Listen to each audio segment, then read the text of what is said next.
भाऊ माझे जडो माझा भाव लागो तुमची भक्ती तिची कृपा मूर्ती देई मज दृष्टी दिसो रूप मुखी नाम जप हेची सदा सुख देई मज जडो माझा भाव लागो तुमची भक्ती हेची कृपा मूर्ती देई मज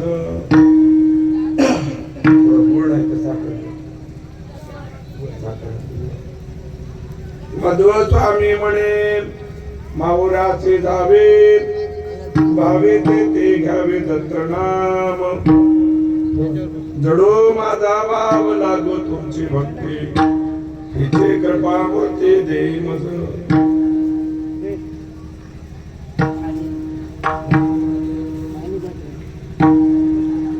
माणसाला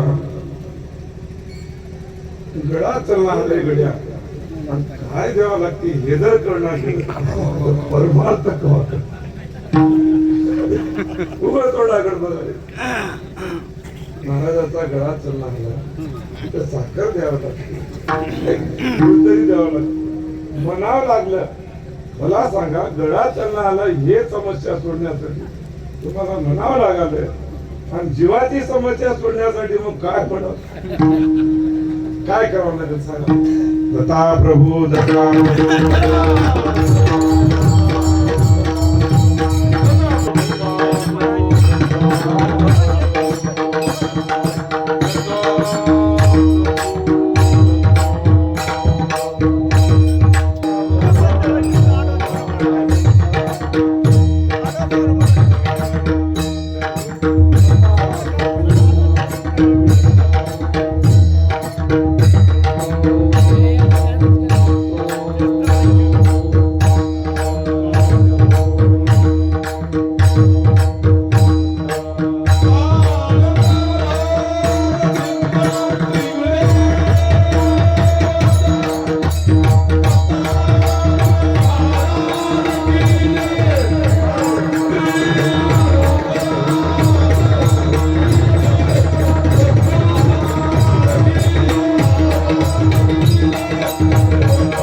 जी आनंद वंदे पूर्ण पुरुष पूजा पद्धती ऋतमा पूर्ण प्रसादेन सूत्र कथित मया प्रातरादे क्रिया प्रुव स्नानादे तनुर्मार्जनम अथवा शुद्ध पंचांग पश्चात पूर्ण विधी स्मरतम अक्षे आनंद साकार स्वतः सिद्धोक्त नामय ते चैव पूर्ण पुरुषाय पूर्णानंदाय देवदत्तात्रयाय नमो नमः ध्यान मूलं गुरुमूर्ते पूजा मूलं गुरुपदम मंत्र मूलं गुरुवाक्ये मोक्ष मूलं गुरुकृपा माऊरच्या दत्तराया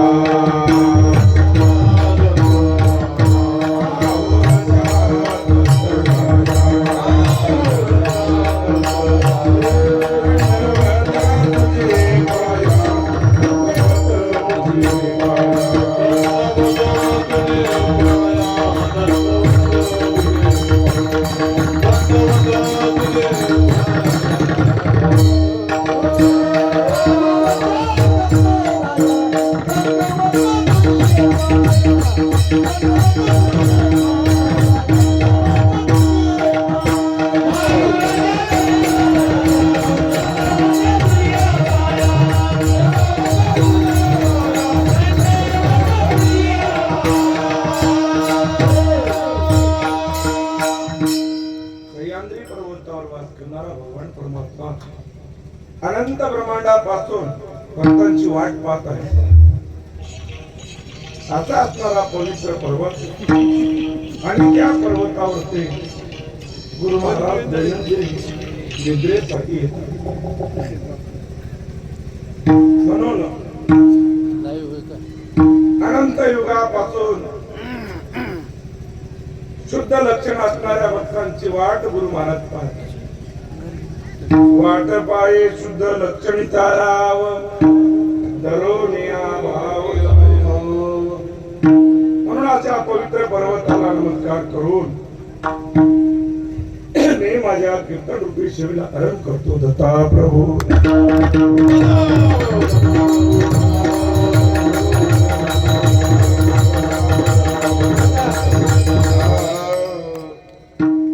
गळा बसायचं कारण आहे तुम्हाला सांगतो.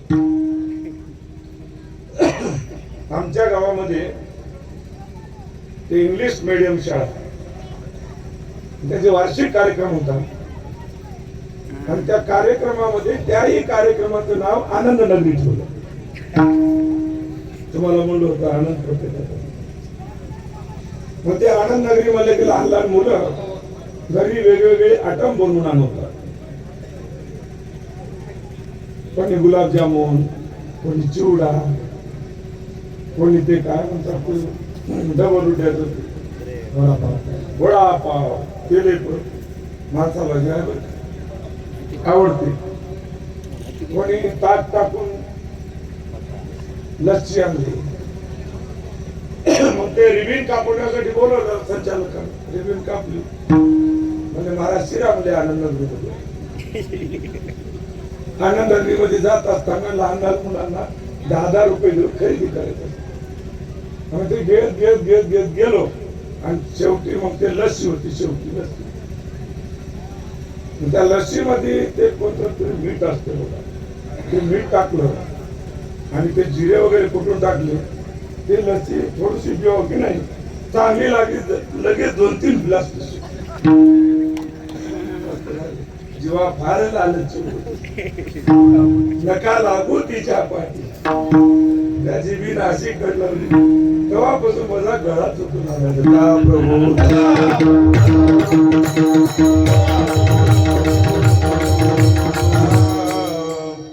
उपस्थित कैवल्यवासी श्री श्री श्री अष्टकौशल्य सन्मानित मंत नारायणगिरीजी महाराज गुरु भागीर महाराज मठसंस्थान वडगुंपा माहूर आणि गाडीपुरा नांदेड यांच्या उपस्थितीमध्ये सतत चालत आलेली पायी यात्रा किंवा पायी दिंडी आणि त्या दिंडीमध्ये तुम्ही सर्वजण सर्व घरादाराचा त्याग करून लेकरं बाळ आज घरी आले. खूप अवघड आहे. बघतो एवढ्या कठीण परिस्थितीमधून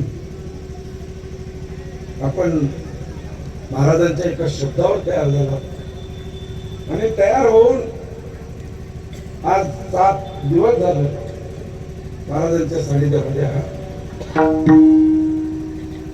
आपलं शास्त्र सांगते संत समागमाच्या वेळी आनंदानं वाजवा टाळी. पाप जळून होईल होळी मुखाने दत्त दत्त बोला. चला माहुरा चला मुखाने दत्त दत्त बोला. अशा अवस्थेमध्ये उपस्थित झाला आणि हा संतांचा उपकार. काय सांगू तया संतांचे उपकार मज निरंतर जागविते. काय द्यावे त्याचे व्हावे उतराये ठेविता पायी जीव थोडा. अशा संत महात्म्याच्या चरणावर जरी जीव जर उगावून लावला बघतो तर ते कमीच आहे. पण 7 दिवसामध्ये येणारा आनंद आणि घेतलेला माल तुम्हाला जगात खूप मोठे दुकानं दिसतील, स्टॉल दिसतील, यात्रा भरतील. हा माल त्या यात्रेत तुम्हाला भेटणार. हे जे माल भेटायला 7 दिवस आहे. कोण्या दुकानावर माल भेटणार ते फक्त याच दुकानावर माल भेटते. पण 7 दिवसामध्ये झालेला आनंद या आनंदामुळेच या तुका कारणे देव सुरावला.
देव वेळा मला हे जे 7 दिवसामध्ये मिळालेलं सुख पाहून देवाला सुद्धा वेळ लागलं. निरालंब सोडणी देव संता सदनी राहिला. वैकुंठ म्हणजे तुम्हाला नाही जायचं, कारण बोलावे ते वेदांते, करावे ते सिद्धांते. गुरु उपदेश घ्यावे दांत, म्हणा बोध करा सिद्धांत. मणी धरू नका तुम्ही शंका, त्रिगुरूवर वारा पंखा. द्यावे यमपुरीला धोका, त्रिगुरूवर वारा पंखा. या 7 दिवसामध्ये येणाऱ्या आनंदामुळं निरालंब सट्टी माझ्या दत्तप्रभूला वाटालंय की मला सुद्धा येऊन महाराजाच्या यात्रेमध्ये राहावं. दत्ता प्रभू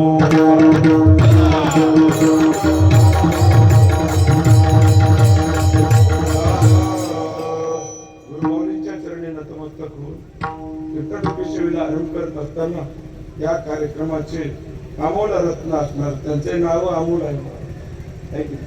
किती सुंदर वाजवतात तर खरं, पण भेदाभेद अजिबात इतकंच नाही. कोणतंही कीर्तन कसंही करू दे त्यांना समोरच्या, त्याला बरोबर ओढून देण्याचं काम करतात. म्हणजे याचा अर्थ असा की गाडी संघ मिळायची यात्रा. प्रभू गाडी कीर्तन करणारा असे गुणवंत माणसं कुठल्याही कार्यामध्ये पाहिजे. आता महाराजांनी सांगितलं की नाही, ज्यानं आपल्या कामावरती त्याच्या कामाला पण जायचं. आता कसं आहे, महाराज 3 महाराज बसले होते, तिथं बसले होते आपले श्यामगिरी महाराज, नारायणगिरीचे महाराजांनी माझं नाव रुद्रगिरी महाराज. आता मी मोठा भाऊ, श्यामगिरी महाराज मधला भाऊ आणि नारायणगिरी महाराज धाकट. धाकट म्हणजे एक मराठी भाषावर प्रेमाची, सगळ्यामध्ये लहान, सगळ्यात लहान आहे पण लय गुणवान आहे.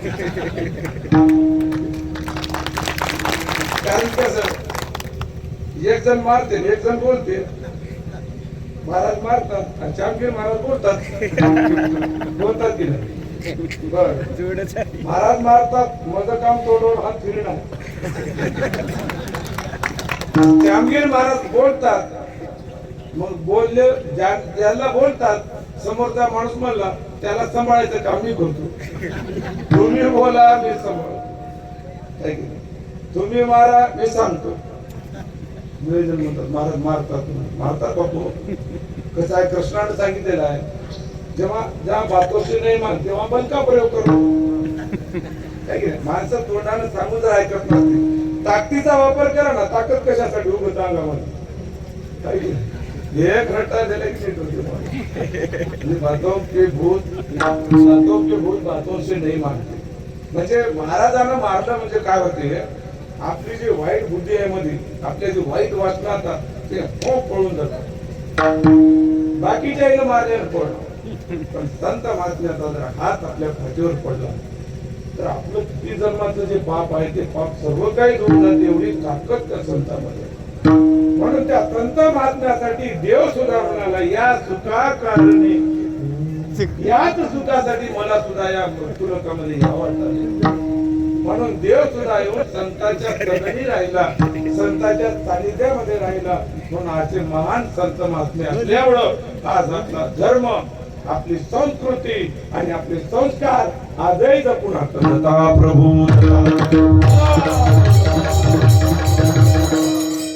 अमोल रत्न वाद्य काम चालू आहे. महाराज अमोल महाराज मृदंगाचार्य अतिशय सुंदर वाजवतात आणि मृदंगामध्ये नाद ब्रह्मामध्ये एवढी ताकद आहे, मेलेला माणूस उठून बसतो आणि रोगी माणूस निरोगी बनल्या जाते एवढी ताकद आहे. जसा मृदंग वाजल कधीच उठून उभा टाकला थटकीला उठून उभा टाकला एवढी म्हणजे टाईट होते माणसाची मनोकामना. म्हणून मृदंगामध्ये अतिशय ताकद आणि अतिशय पावर आहे. पण ते असतं म्हणून आज आपण इथं बसले. नाही तर असं चांगलं आला असतं न वाजवता न करता तर तुम्ही नक्की डुबल्या टाकले. पारावर पोती होते की नाही, किती माणसं पोती नीट करून ऐकतात तसं. आणि वाद्य काम वाजलं काय वाजले बडे उतार एवढी ताकद मृदंगामध्ये आहे. आणि इथं मोठे मोठे गायक आहेत, कौतुक करावं तेवढं कमी. कारण साहेबराव पाटील माऊलीकर,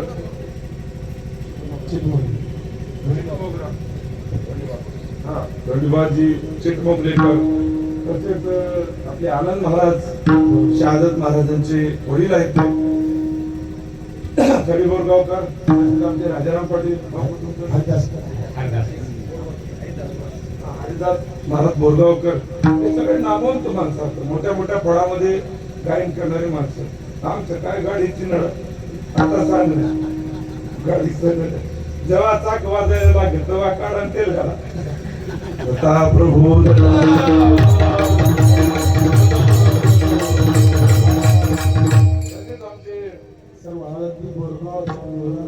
राजाराम पाटील आणि हे दोन चोपदार.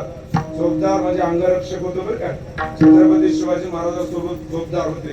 चोपदार कशासाठी असतात? महाराजाला जर कोणी त्रास दिला त्याच्या हातात बोलले घाला म्हणून ऑर्डर आहे. अंगरक्षक चोपदार म्हणजे संरक्षण करणारे. कशाचं? नुसतं महाराजाचंही नाही. तुम्ही जर गाड झोपी गेल्या तर तुमचे कोणी पाकिट मारू नये म्हणूनही त्याला रक्षण करण्याचं काम याच्याकडे. एवढी ताकद याच्यामध्ये. सर्वांचं रक्षण करण्यासाठी आज हे हातामध्ये दंड घेऊन उभा टाकत आहे. म्हणून काम साम दंड भेद हे शास्त्र सांगते. ते सगळं काही पाहिजे इथं मला. आणि नसलं तर मग कोणी काही करायला येऊ आहे की नाही. त्याच्यामुळं काम बी पाहिजे, साम बी पाहिजे, दंड बी पाहिजे. दंड देण्यासाठी हातामध्ये धंदे आहे म्हणून यांना चोपदार म्हणतात. आणि चोपदार म्हणजे अंगरक्षक हे सुद्धा इथं उपस्थित आहेत. सगळेजण धन्यवाद दिलेत. पण मी या ठिकाणी सद्गुरु समर्थ बाळगीर महाराजांचं यांना शुभ शुभ आशीर्वाद प्रभू.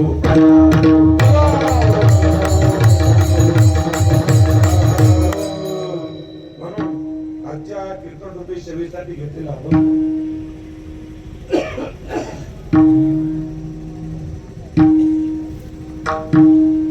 अहो दिगंबरा हेची दान देई लक्षे तुमच्या पायी राहो माझे. जडो माझा भाव लागो तुमची भक्ती हेचे कृपा मूर्ती देई मज. दृष्टी दिसो रूप मुखी नाम जप हेची सदा सुख दे मज. जडो माझा भाव लागो तुमची भक्ती हिचे कृपा मूर्ती दे मध. मधु स्वामी म्हणे माहुराची दावे, मध्व स्वामी म्हणे माहेराची दावे. भावे तेथे घ्यावे दत्तनाम. जडो माझा भाव लागो तुमची भक्ती हिची कृपा मूर्ती दे. अनंत संप्रदायातील थोर ज्ञानीवंत पुरुष मध्वस्वामी बाळानंद, कुशानंद आणि बापूजी पाटील बोरशेकर, तसेच आमचे शिकाचे वाडीचे मारुती पाटील बापू असे महान गुणवंत ज्यांनी या ज्ञानाची रचना केली. सुंदर असा 4 चरणाचा अभंग, मागणी पर असणारा अभंग. देवाला मागत असताना काय मागलं पाहिजे असा हा 4 चरणाचा सर्वांच्या माहिती. होता प्रभू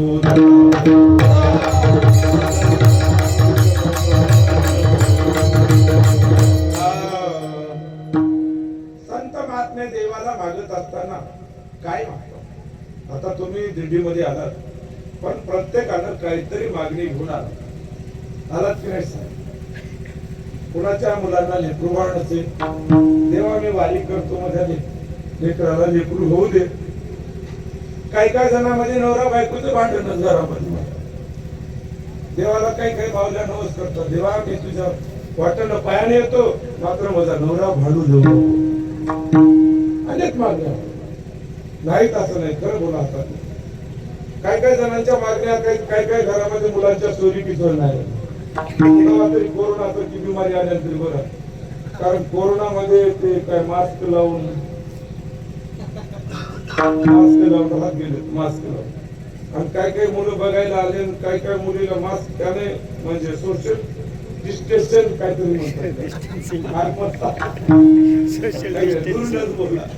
मास्क लावून ते मुलं यायची बघायला, आणि मास्क लावून मी मुली बसायच्या. पण त्याच्यामध्ये काय झालं, काय काय नट्या मुली कटल्या त्याच्या मास्क लावून.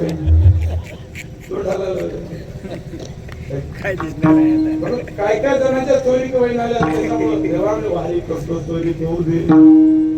काय काय घरामध्ये खूप काय कष्ट करालेत, मेहनत करालेत, पण पैसे कुठं चले काय करणार. देवाने पायानं वारी करतो, माझ्या घरामध्ये बरकत येऊ दे, येत नाही मागणं आणि पद्धती मागणं. पण संत महात्म्य मागत असताना काय म्हणतात ते अभंगाचं पहिलंच.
संत महात्मे सांगतात, देवाला पाणी घालत असताना देवाला सर्वप्रथम हात मारायला लागतो. महाराज जसे एखादा माणूस रस्त्यानं चालला, त्याला जर आपण हात मारली तर तो मागे पडतून पाहिजे.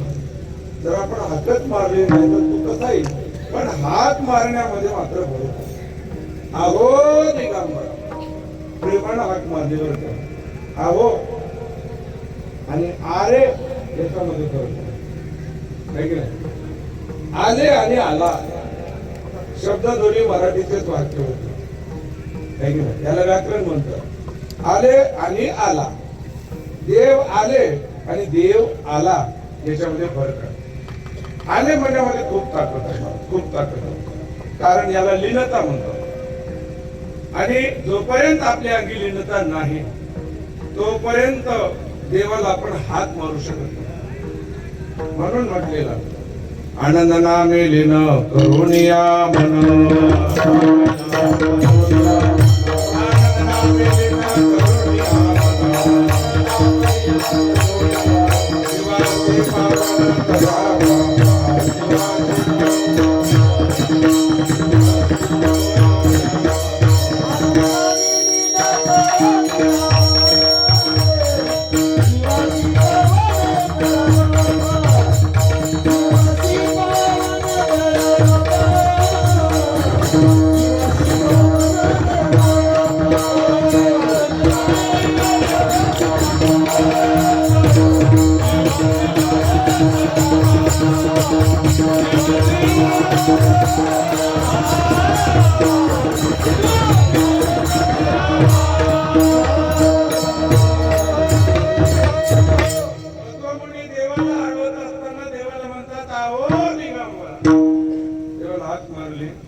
देवाला काय मागितलं तुम्ही काय मागसाल सांगा समजा तुमच्या पुढे देव उभा टाकला माग भक्ता तुला काय पाहिजे काय मागणार तुम्ही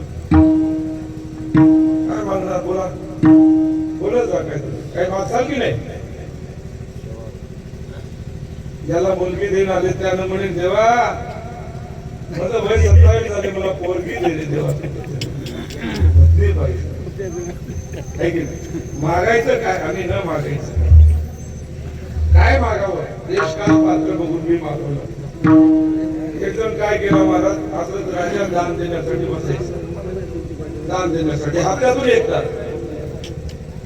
जे महाराजे दान द्यायचा सकाळपासून रांग लागायची सगळेजण जे काय पाहिजे ते मागत होते आणि आपलं दान घेऊन जात होते पण एक माणसानं काय विचार केला की हे लाईन कशाची होय एका माणसाला विचारलं हे लाईन कशाचे म्हणजे राजा दान देतोय म्हणून दान मागण्यासाठी हे लाईन लागते आपण हे उभा टाकला खिशाचा तो टाकाला हातावर टाकला तिकडं तिकडं पाहिलं पुण्याचं डबच उभा टाकला तसंच हातावर सगळेजण आले काही मागून घेऊन गेले याचाही नंबर आला आणि राजाने विचारलं बाबा तुला काय पाहिजे सांग काही नाही म्हणला राजा मी 1 तास झाला हातावर तंबाखू घेऊन उभा तुला तर डबल पाहिजे प्रभू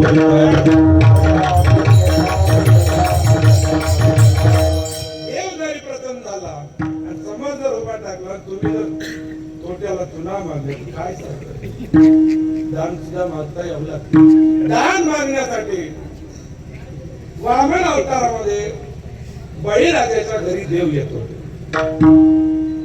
बळीराजाचा गुरु शुक्राचार्याने सांगितले शुक्राचार्य हा दैत्य गुरु आहे आणि त्यानं सांगितलं बळीराजाला बळीराजा तू दान देऊ नको कारण हा वामन अवतारामध्ये येणारा देव तुला पाताळात घालणार आहे बळीराजा काय म्हणतो दान द्यायची माझी पात्रता नाही मी देवाला दान द्यावा असंही माझ्याकडे काही नाही पण त्रैलोक्याचा नाथ सगळ्या जगाला देणारा सगळ्याला जगाला पोचणारा तो जर माझ्या दारामध्ये दान मागायला येत असत तर त्याच्यापेक्षा माझं भाग्य काय नाही पुन्हा शुक्राचार्याने सांगितलं मी तुझा गुरु आहे तुला ऐकलं पाहिजे शुक्राचार्य तो बळीराजा काय म्हणतो न मानावे आईचे गुरुचे वचन न मानावे आईचे गुरुचे वचन नारायण अंतरे मी आतापर्यंत तुला वचन मागितलं पाहिलं तुझं वचन पण मी आज गुरु म्हणून तुझा मी वचन पाळणार नाही का देव माझ्या दारामध्ये म्हणजे जेव्हा भगवंत दान मागायला येतो तेव्हा बळीराजाने कोणाचा विचार केला नाही तेव्हा मध्व स्वामी सुद्धा त्या दिगंबर प्रभूला हात मारतात तेव्हा मी या संसारामध्ये कोणाचाच विचार करणार नाही फक्त मला दान द्यायचं असेल लक्षेला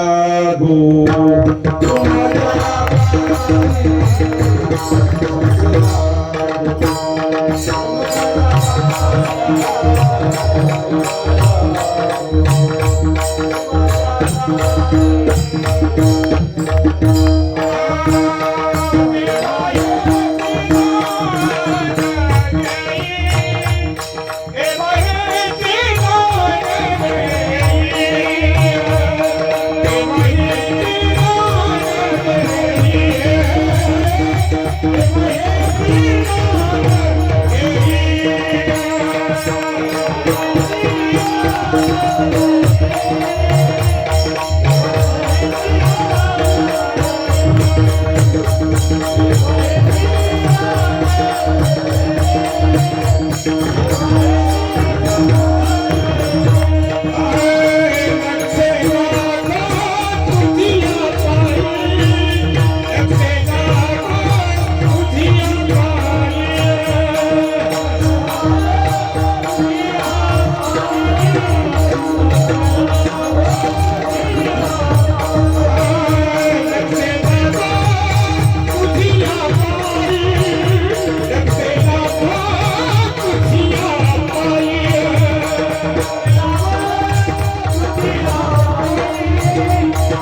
लक्ष लागो तुमचे पायी.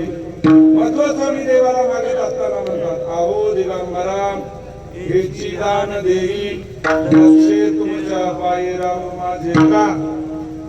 माझ्या लक्षणाला फार घाणेरडी म्हणजे सवय लागली. इथे जरी बसले ना, काही समोर येऊ द्या, तिकडच लक्ष महाराज बसो कीर्तनकार बोंबलो, एवढा दंड्या घेऊन जरी उभा टाकला, काही नक्कर येऊ द्या तिकडच. कुठं बसल्या तुम्ही? लक्ष कसं असावं लागतं माहित आहे का? ते सोनार दादा काय करत होता, दागिने घडवत होता. दागिने घडवत असताना त्याच्या दारासमोरून एक मोठी राजाची वरात गेली, दन दन दन दन वाजे. वरात निघून गेली, प्रधानजी मागे राहिला. प्रधानजीने विचार केला, आपल्या राजाची वरात गेली, पण कुणीकडे गेली. म्हणून तो रस्त्याने चालत असताना प्रत्येकाला विचारत होता, अहो माझ्या राजाची वरात गेली काय. सगळेजण सांगत होते, समोर गेली समोर गेली. आणि तो सोनार दादाकडे गेला आणि त्या सोनार दादाला विचारलं त्या प्रधानजीनं, आणि सोनार दादा तुझ्या दाराकडून राजाची वरात गेली का रे. सोनार दादानं मान हलवली, मला काही माहिती नाही. तुला काय माहिती नाही? माझं लक्ष दागिना घडवण्यामध्ये होतं, कोणाच्या वरातीकडे नव्हतं. प्रभू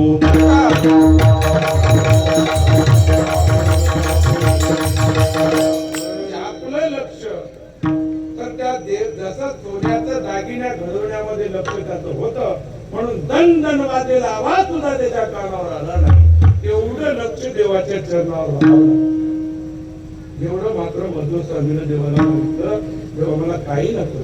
काय नको? तुम्ही मला सगळं दिलं.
मध्वस्वामी म्हणतात, अहो दिगंबरा हेची दान देई, लक्षे तुमच्या पायी राम माझी. म्हणजे ते लक्ष आहे की आता मी जे बसलो की नाही समोर तोंड करून इकडं असंच राहू दे देवा, बाकी काही नको मला. मध्वस्वामी मागतात देवाला, फक्त तुझ्या चरणाकडे माझं लक्ष असलं पाहिजे. कारण मागल्यानंतर तुम्ही काही देऊ शकता, काही देऊ शकता. तुमच्याकडे नाही असं काही आले काय? देवाकडे काय नाही मला सांगा. अष्टसिद्धी आहेत, नवनीत आहेत, सगळंच काय नवे नवे. पाडसावनी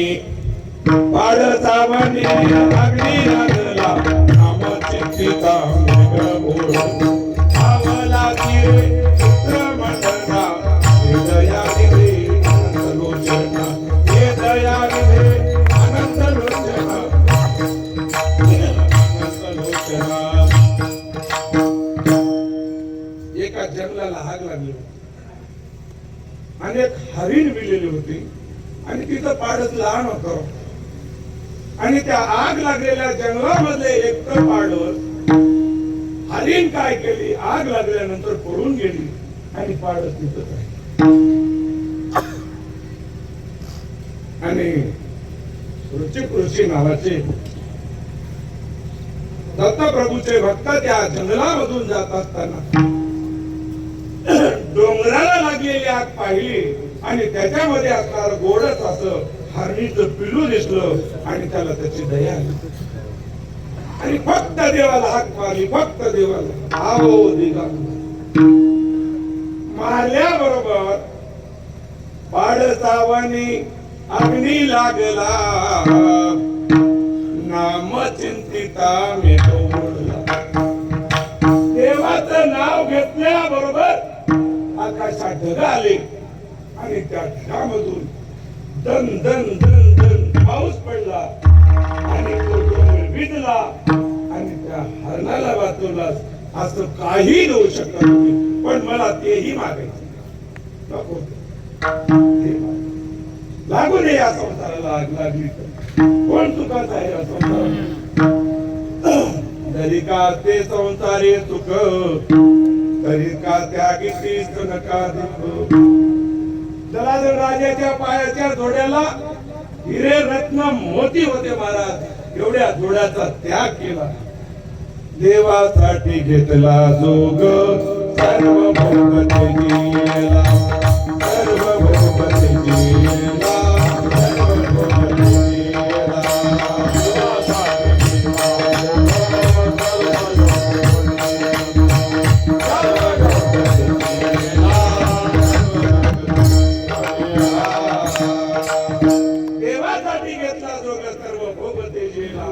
परंतु जडभर तरी देवासाठी घेतला जोग सर्व भोग तेजेला. वनामध्ये गेला, देवाला प्राप्त करायचं म्हणला, पण त्याचं लक्ष देवाकडे. म्हणाले अहो दिगंबर हिची दान दे असे तुमच्या पायी राहू माझे. देव बेटा म्हणून गेला आणि जंगलामध्ये गेल्यानंतर एका हरणीचं पिलू बिलं आणि त्या पिल्याला कोणीच नसल्यामुळे त्या हरणाला पोचलं. देवाकडे लक्ष घालण्याच्या ऐवजी हरणात लक्ष घातलं आणि घातल्यामुळं काय झालं, देवासाठी जोग घेऊन वनात मध्ये जाऊन नामस्मरण केला आणि त्याचं लक्ष देवामध्ये नसल्यामुळं हरणाचा लढा लागला आणि हरणा तुझं कसं होईल, तुझं कसं होईल, तुझं कसं होईल म्हणून गेला. आणि मग ज्याच्यामध्ये माणसाची वासना होती, वासनेच्या संगे जन्म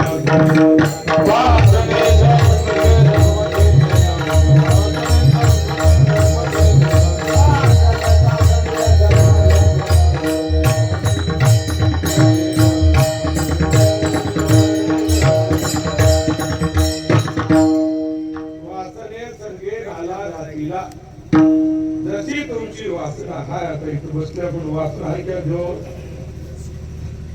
लक्ष महत्वाचं पॉइंट लय महत्वाचं लक्ष पाहिजे.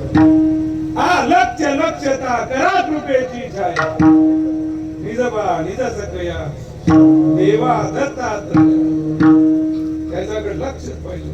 थोडं जरी लक्ष गेलं तर मोठे मोठे सुद्धा गेले लक्ष घालतो म्हणून एवढी फजिती झाली. पुन्हा धर्म घ्यावा वासनेच्या संगतीनं गेली गेली बिघडून वासनेच्या संगतीनं गेली गेली बिघडून मनात कामदरी आली झाली जीवनाची रंगळी झाली जीवनाची रंगळी झाली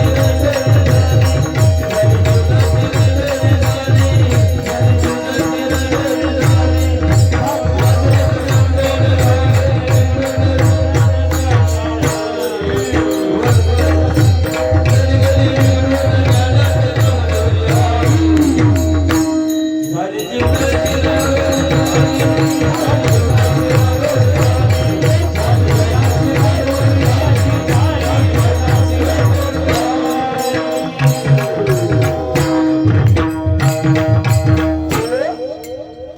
जरी काळ्या मातीचा काळ्या कधी वळतो हे इकडनं देव तर लईच लांब राहिला तो गळावर गुळू द्यायचं करणं आले महाराजांना म्हणल्यानं टाळ्या वाजवायच्या. जाऊ द्या इथे काय बा कोणाचे गेले आणि त्याचं त्यानं अनहित केले. इथे कोणाचं काय गेलं काय महाराजांचं झालं म्हणून त्याच्यासाठी कधी काय करावं लागते देवाला जात असताना देवाला काय मागावं लागतं. देवाला मागायची गरज नाही कारण देवाला अनंत लोचन होतं आहे की नो. देवाला अनंत लोचन होतं. अनंत डोळ्यांना देव बघायला तुम्ही कसं कसं करायला सगळं माहिती फक्त एवढंच करा बघतो. अन्य क्षत्र किल्मिष पापम पुण्य क्षत्र महापापम. अन्य क्षेत्रामध्ये केलेलं पाप थोडीशी गंता होईल पण पुण्यक्षेत्राला जात असताना कुठलीही गलती करू नका. फक्त आपलं लक्ष त्या देवाकडेच असावे लागते. बाकी दुसरा काही विशेष नाही. दत्ता प्रभू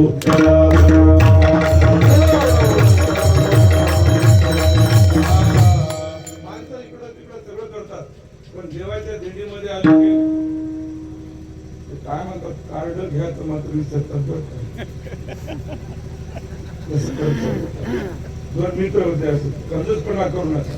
इथं 500चं देणा गेला तर घरी गेल्या 2000चं 3 पट लागून जात. दोन मित्र होते आणि ते मित्र एक मित्र अतिशय कंजूस आणि दुसरा गावामधला त्याचा मित्र. सकाळच्या वेळेला सकाळ झाली आंघोळ झाली तो मित्र भेटला त्याला फोन लावला म्हणजे अरे मित्रा म्हणजे मला नांदेडला जायचं येतोस का माझ्या सोबत. एक कंजूस मित्र म्हणला कारण मला काय हरकत नाही येतो बघा. सकाळच्या बारी गाडीवर बसल्यावर त्याचं काय काम होतं दिवसभर काम केलं तर त्या कंजूस मित्राने त्याला चहा तरी पाजवा की चहाचा घोटे पाहिजे. चिंचा बार झाली 4 वाजले. 4 वाजल्यानंतर त्यानं म्हणला मित्रा सकाळपासून आलास मला तुझ्यासोबत शहरामध्ये कामानिमित्त आणि कबत चहा पाजेला नाही काहीतरी हॉटेलमध्ये खाऊ घाल म्हणला. त्यानं म्हणला बरं म्हणला आणि त्यानं काय केलं महाराज असं हॉटेल बघत जात होते रस्त्यात जात असताना एक हॉटेल दिसलं. तिथं काय दिसलं की ते हॉटेलवर लिहिलेलं होतं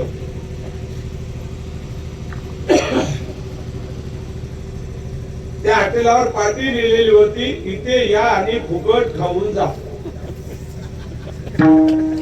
पाटी बघली त्या मित्रांना त्याला पैसे खर्च वाटत गेलं नाही. घंटी साहेब असो घंटी मारून येतील किती 17,000 ते तरी काय मागणी करा की महाराज मागणी केली नका बापू काही वेळ होईना बापू दादा करतोच मग तुम्हाला नाही बरं कोणातरी सांगावं लागते. मग काय झालं की त्या हॉटेलची पाठी बघली त्या कंजूस मित्राला वाटलं की इथे येऊन किती खा पण फुकट खाऊन जा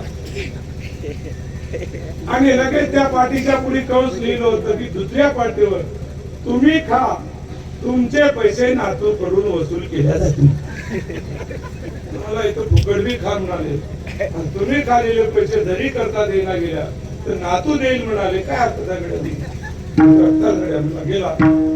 गेल्यानंतर त्या हॉटेलमध्ये खुर्ची नाही काही खुर्चीवर माणूस बसलेला नाही फक्त कवाड लावलेलं होतं. त्या कवाडाकडे 2 पाट्या लिहिलेल्या होत्या नगदी किंवा पाट्या नगदी घेऊन आले. आता याने थोडस नगदीचं बटन दाबलं पैसे खर्च करा वाटणार याने काय केले उधारीचं बटन दाबले दाबल्याबरोबर डायरेक्ट बस स्टँड मध्ये गेले.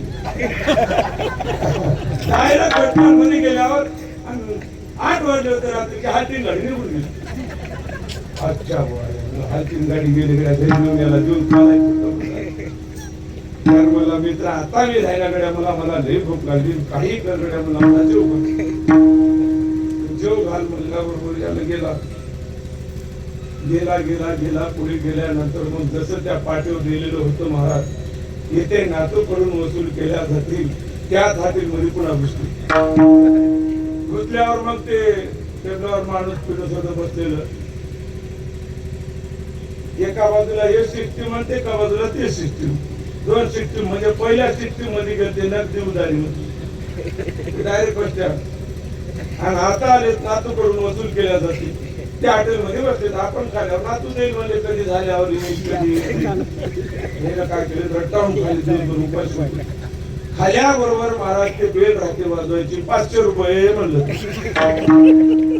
त्यानं म्हणला साहेब तुम्ही पाठीवर ठेवल्या तुम्ही खा तुमचे पैसे नातूकडून वसूल केल्या जातील. त्यानं म्हणला तसं नाही तुम्ही खाल्लेले पैसे मागणार मला मी पण तुमचा आज्या या शहरामध्ये पहिला आला होता याच हॉटेलमध्ये खाऊन हे 500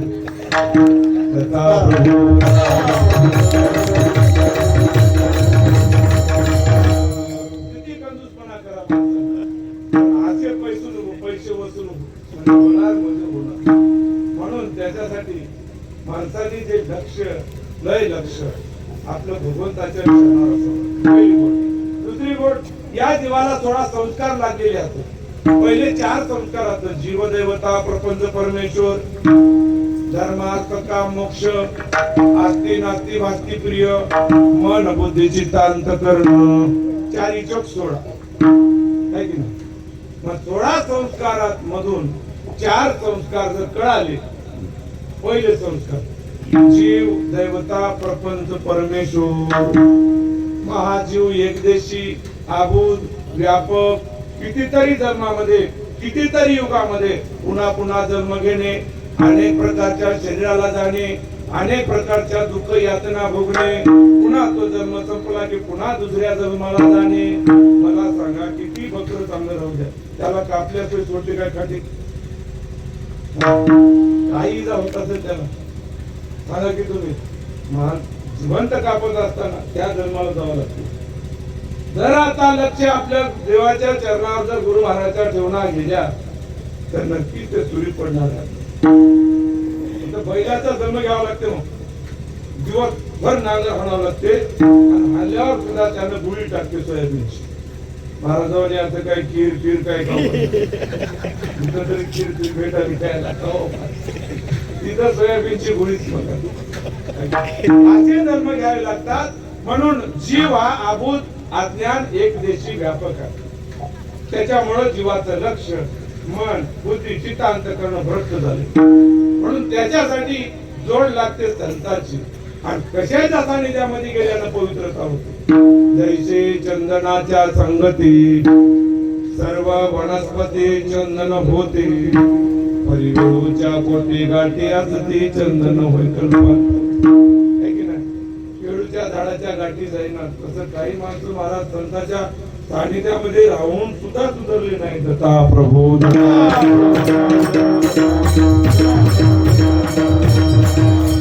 महत्वाचं म्हणतात अहो दिगंबरा हेची दान देई लक्ष तुमच्या पायी राहू माझे. पण असंच काय झालं महाराज वारी महाराजाची दिंडी निघाली शेजारी बाई म्हणली माय आणि महाराज दिंडी काढाली आणि येतोच काय दिंडी मध्ये.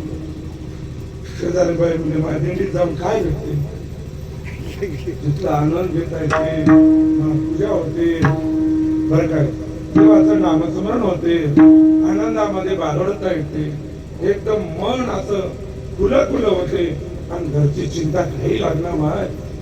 असं ते बाई पटून दाखवली. ते बाई म्हणजे माय तूच जाय म्हणजे तू जाता चालू म्हणजे तू हे नावली. त्या बाईला वाटलं कुठेतरी कसं राहते बघा संगतीनं संगत माणूस निघते काय की नाही. एकले आता नवा हा खेळ म्हणून जमवावा लागेल त्याचा खेळ नसते. त्या शेजारी बाईला वाटलं हे बाई आता आपली व्यवस्था होते आपली आंघोळ केलं धुणं धुणं दुसरे काय आधारावर जीवन आहे बरं का. पैशाच्या आधारे ब्रह्मदेव नादे परिपूर्ण विष्णूच्या आधारे महिषाच्या आधारे वैकुंठी विष्णूच राहणार तसं आधार बघते माणूस आणि आपल्यालाही आधार होते. शेजारी बाई म्हणजे जवळची राहते म्हणून तिला रोज म्हणून माय चल की दिंडी, माय चल की दिंडी. 5व्या दिवशी तिच्या लक्षात आलं ज्ञानेश्वर काही करू नाही, जावं म्हणजे महाराज, जावा म्हणजे महाराजा संग. आणि मग निघाली महाराज त्या बाई संग दिंडीमध्ये. आजची कथा दिंडी निघाली. दिंडीमध्ये किती आनंद आला मला सांगा बरं. ते आनंद आता उद्या घरी, परवाच्या दिवशी घरी गेल्यावर भेटते का? उद्या आता माणसं सकाळी फाटी जाता रडतात एकमेकाच्या गळ्याला धरून. कारण हे आनंदाचे आतुर असतात, हे दुःखाचे आतुर नव्हते. आता आनंदाची भक्ती केल्यावर दुःखाचा लेस राहू शकत नाही. जीवाची पूर्ण अविद्या गेल्यामुळे एकमेकावर आपला लढा लागला, प्रेम लागलंय, अनुभूती तयार झाली. इथं जिथं दया, क्षमा, शांती, सत्य, नामस्मरण, विचार, ज्ञान तयार होते तिथंच भगवंत राहते. दत्ता प्रभू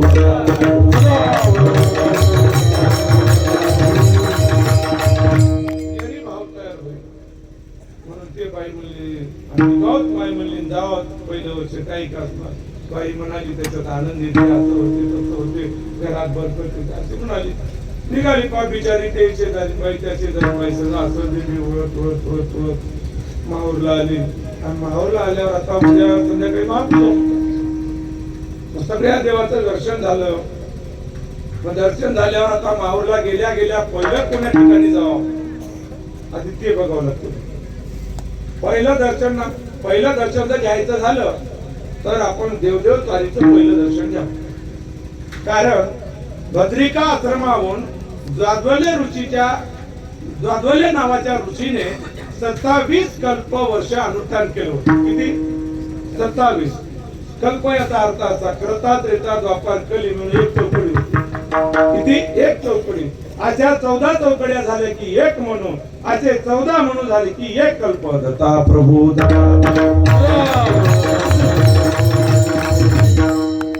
काय 8 दिवसाचा प्रवास आहे.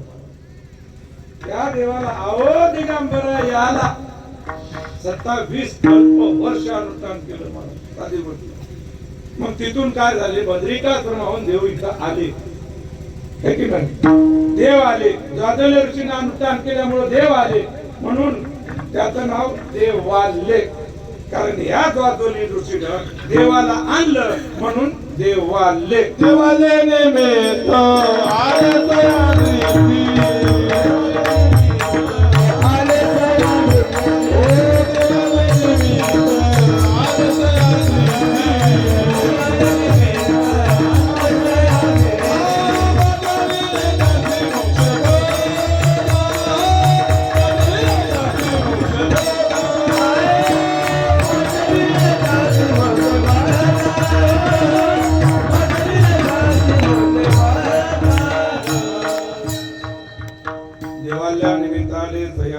पहिलं दर्शन देवाची स्वारी बद्रिकाश्रमाहून माहूरला आले म्हणून देव स्वारी. जाज्वल्य ऋषीने अनुष्ठान केलं म्हणून देव बद्रिकाश्रमाहून इथं. हे झालं पहिलं दर्शन. दुसरं दर्शन आपलं अनुसया मातेचं आहे. अनुसया मायचं. अनुसया माय काय केली, अतृषी अनुसया माय जेव्हा देव सह्याद्रीला आले तेव्हा देव परत गेलेच नाही. मग ते वाट पाहून देव आले नाही. देवाला मायबाप नाही. देव हे सगळ्या जगाचा मायबाप होय. आलं का लक्षात? देवाला मायबाप नाही, देव सगळ्या जगाचा मायबाप होय. तसं अतृषी अनुसया माईला विचारलं देव कुठे गेले, ते काय माहित म्हणले आम्हाला.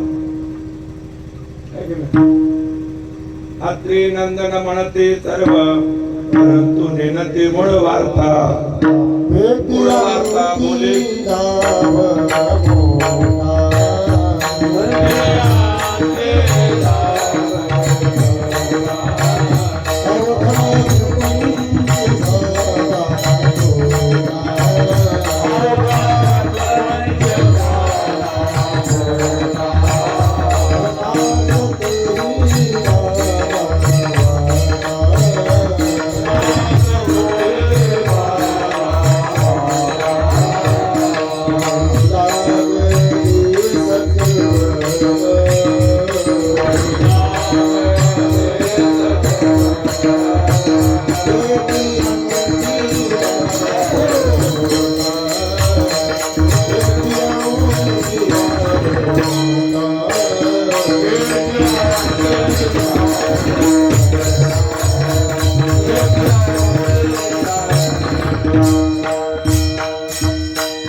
कुठं गेली आम्हाला काय माहीत.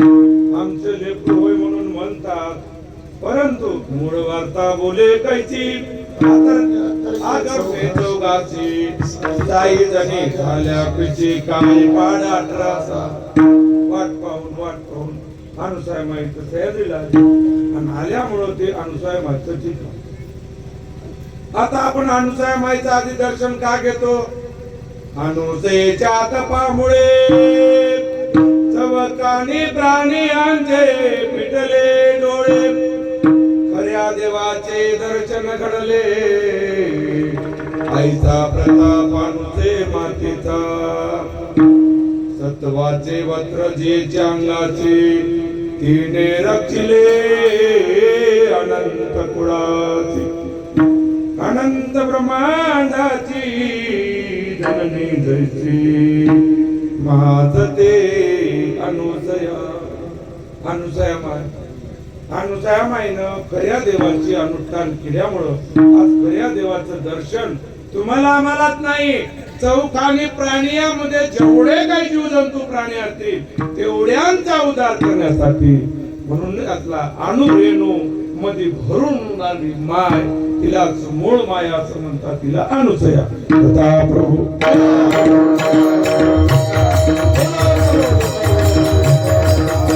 ती आदिशक्ती होय.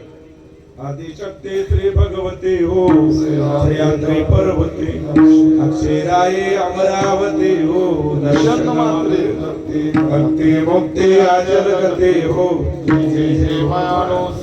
दर्शन अनुसाय माईचं आणि अनुसाय माईचं दर्शन झालं की आपण गडावर येतात. गडावर येता की नाही? गडावर काय झालं? पहिलं बाळगीर महाराजांनी केवळ आणि निवळ त्या ठिकाणी पिंड होते, पिंड त्याला शिवलिंग असं म्हणतात. पण वास्तविक जर पाहिलं तर सगळ्या जगाला शास्त्राचं काही माहिती नाही. काही जणाला शास्त्र माहिती असते, पण लिंगामध्ये 7 प्रकार सप्त ग्रंथामध्ये सांगितलेले. 7 प्रकार. पहिलं लिंग सद्गुरुलिंग, सद्गुरुलिंग, गुरुलिंग, शिवलिंग, आत्मलिंग अशी 4 लिंग. दुसरे 3 लिंग शास्त्रकारांना सांगितले, म्हणून 7 लिंग. आणि या 7 लिंगामध्ये श्रेष्ठ लिंग म्हणजे सद्गुरुलिंग. म्हणून सद्गुरूचं वर्णन जास्त केलेलं आहे. म्हणून त्याच्यामुळे ज्ञानेश्वर मध्ये ज्ञानेश्वर महाराज सांगतात, मज हृदये सद्गुरु जेने तारिला संसार पुरु, म्हणूनच विशेष अत्यादरू विवेकावरी. माझ्या हृदयामध्ये सद्गुरु आहे, प्राण्यामध्ये सद्गुरु आहे, झाडामध्ये सद्गुरु आहे, मातीमध्ये सद्गुरु आहे, दगडात सद्गुरु आहे. म्हणून सद्गुरु सर्वांच्या वरिष्ठ आहे. शिव मने पार्वती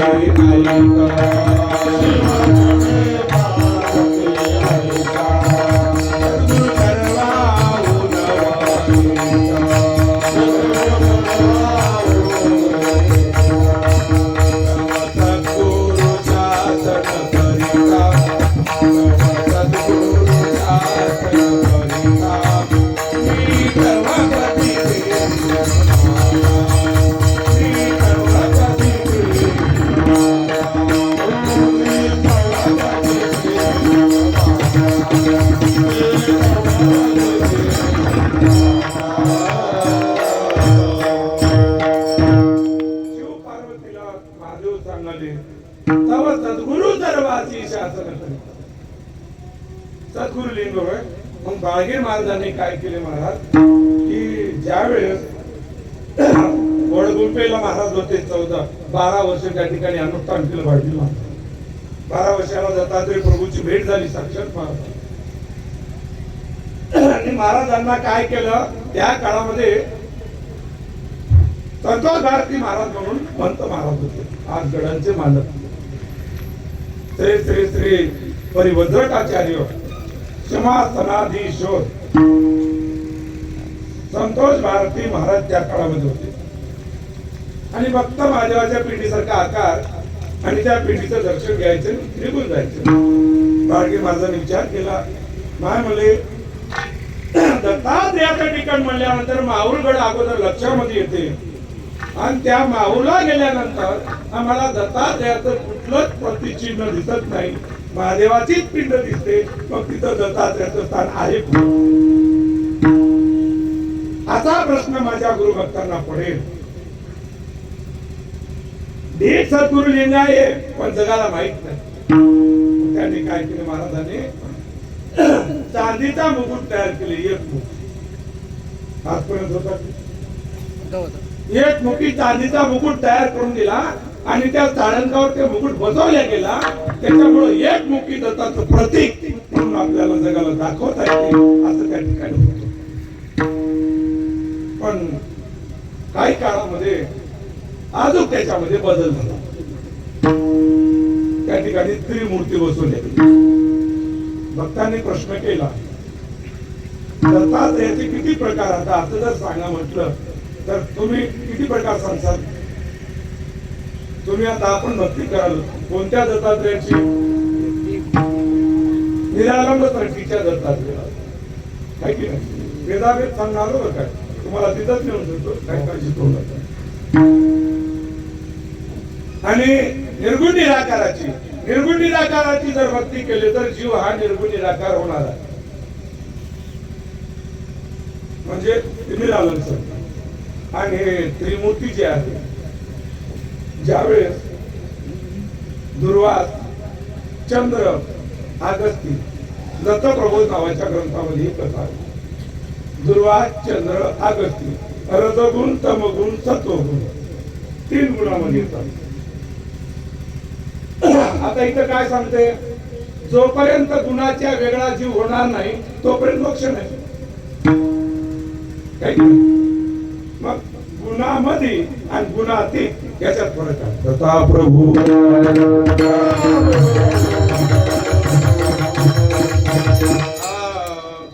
गुणातीत असणारी भक्ती म्हणजे त्रिगुणात्मक त्रिमूर्ती दत्त हा जाना, त्रिगुणी अवतार त्रिलोक्य राणा, नेती नेती शब्द नय अनुमाना, सुरवरमय जनयोगी समाधी नय जाना. त्रिगुणात्मक जर आपण भजन केलं तर गुणामध्ये जेवढं काही आपण आहोत तेवढे जेवढे आपल्याला सुखाचे सोहळे भोगायचे असतील तेवढे सोहळे या ठिकाणी भोगायला मिळतात. गुणामध्ये जे पाहिजे तुम्ही जे पाहिजे म्हणजे एवढं लवकर प्रसन्न होतात की तेवढा निर्गुण निराकार प्रसन्न होणार. दत्ता चाहे तो देता है मगर आदमी सही चाहिए. तिथं माणूस नीटच पाहिजे. तिथं अजिबात इतकंच काही जमणार. इथं काही जरी झालं तर तिथं थोडशा चुका माफ होतात. व्हायच्या गुण पडतात. दत्ता प्रभू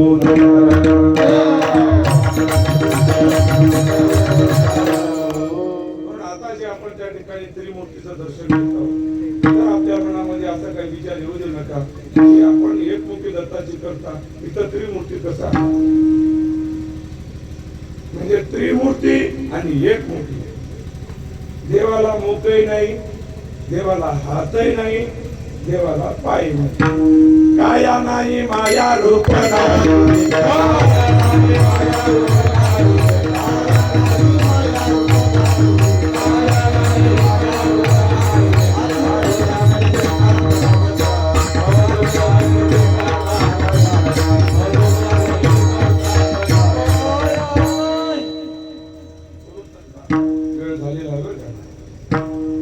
बाई ते निघाली सगळं यात्रेत तशीच आहे. काय काळजी करू नका.